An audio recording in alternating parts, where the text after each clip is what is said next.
Boxing update po tayo mga idol. Cuadralas General Casimero mga idol ang nag-iisang angas ng Pinas. Handa daw tulungan ni Carl James Martin ng ating isa sa mga prospect dito sa Super Bantamweight Division at rank number 2 dito sa WBO mga idol. Ayon sa ating mga boxing fans, ano daw may tutulong ni Carl James Martin? Wala naman daw itong napatunayan pagdating sa boxing. Well mga idol, malaking may tulong ni Carl James Martin mga idol sapagkat itong si Luis Nery ay isang left-handed na kung saan mga idol itong si Carl James Martin ay left-handed daw ito. So kung makipag-sparring itong si Casimero kay Carl James Martin ay sigurado magkaroon po ito ng ideya, no? Malaking ideya ito na kumbaga magamay na niya ang isang boksingerong left-handed dahil itong si Luis Pantera Nery ay left-handed ito. Sa mga nagsasabing walang napatunayan, si Carl James Martin po mga idol ay rank number 2 po ito sa WBO at wala pa itong talo. Kumbaga undefeated ito mga idol. Pero para sa akin mga idol, kung matuloy itong kanilang sparring o kumbaga friendly sparring ay talagang bugbugan ang mangyayari dito mga idol sapagkat mayroon na itong hidwaan ng dalawa.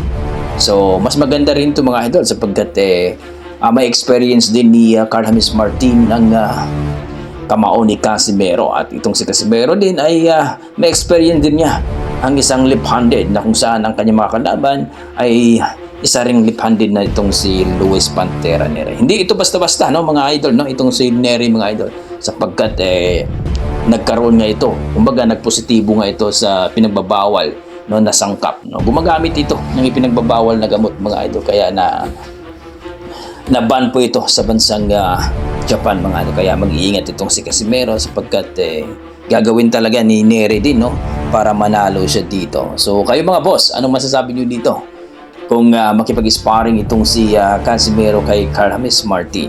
Sa kabilang banda mga idol, ayon kay Attorney Tolentino, itong bakanting WBA Gold Super Bantamweight Division no ay walang kwenta daw ito mga idol. Mas pagsisikapan daw ni Casimero na makuha ang tamang timbang dito sa 122 pounds mga idol dahil hindi daw basta-basta itong 122 pounds mga idol. Alam naman natin na mahistory daw itong si Casimero na laging na overweight. Kumbaga mga idol, itong dalawa na si Casimero at Nery, hindi lang ito simpleng labanan sa luna kundi labanan daw ito sa timbang. Marami nga nagsasabi mga idol, bakit daw pinilit ang kanilang sarili dito sa 122 na pwede naman sila lumaban sa 126 o featherweight division.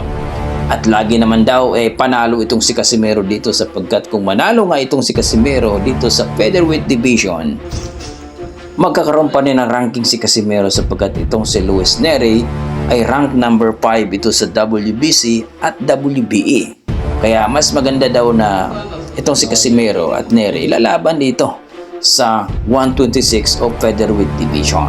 Pero kung makita natin ang katawan ni Casimero ngayon mga idol sa kanyang latest update, talagang nipis na po mga idol. Kumbaga, kuha na talaga ang timbang mga idol. So, ilang araw pa lang mga idol, 24 days pa lang, kuhang-kuha na talaga ang itong 122 pounds ni Casimero. So, hindi mag-alala ang ating mga boxing fans dyan mga idol.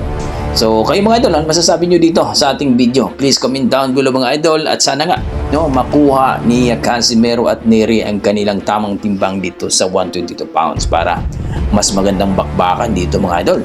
At kung makuha ni Casimero at manalo ay sigurado magkakaroon din ng ranking si Casimero dito sa WBO Super Bantamweight Division sapagkat itong si Nery ay rank number 4 sa WBO. Okay mga idol, hanggang dito na ako. Maraming salamat.